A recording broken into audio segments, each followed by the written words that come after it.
আজ আমরা পুষ্টি সম্পর্কে জানব। পুষ্টি একটা প্রক্রিয়া বা পদ্ধতি যেটা আমাদের জীবদেহে সম্পন্ন হয়।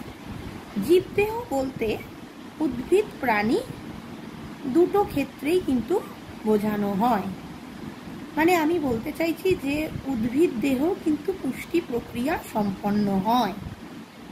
তো উদ্ভিদ তার আবার পুষ্টি হয় নাকি? হ্যাঁ, উদ্ভিদেরও কিন্তু প্রাণ আছে, তাই আমাদের মতো তাদের দেহেও কিন্তু সমস্ত প্রক্রিয়া সম্পন্ন হয়। তো সেক্ষেত্রে উদ্ভিদ আমাদের মতোই সমস্ত বিপাক ক্রিয়া বা সমস্ত ক্রিয়া অংশগ্রহণ করে, তো তাহলে তারাও হচ্ছে জীব।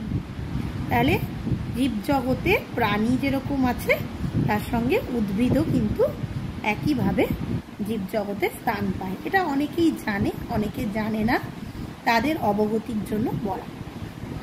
তো পুষ্টি একটা প্রক্রিয়া বা একটা পদ্ধতি, যে পদ্ধতিটা আমাদের সবার দেহেই সম্পন্ন হয়, যার 5টা ভাগ, 5টা পর্যায়: খাদ্য গ্রহণ, গৃহীত খাদ্যের পাচন, পাচিত খাদ্যের শোষণ, শোষিত খাদ্যের আত্তীকরণ এবং অপাচ্য অংশের বহিষ্করণ। অনেকের মাথায় আসতে পারে যে পার্টটা বেরিয়ে যাচ্ছে সেটা আবার কি করে পুষ্টির ধাপ হতে পারে। সেক্ষেত্রে জানিয়ে রাখি, পুষ্টি একটা 5টা পর্যায়ের একটা সামাপ, একটা সমষ্টি।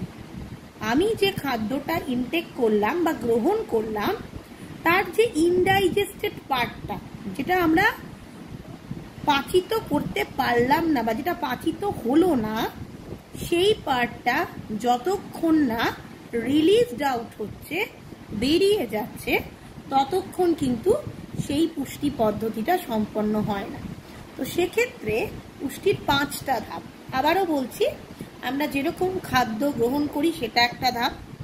খাদ্যটা নির্দিষ্ট উৎসেচকের মাধ্যমে পাচিত হয়।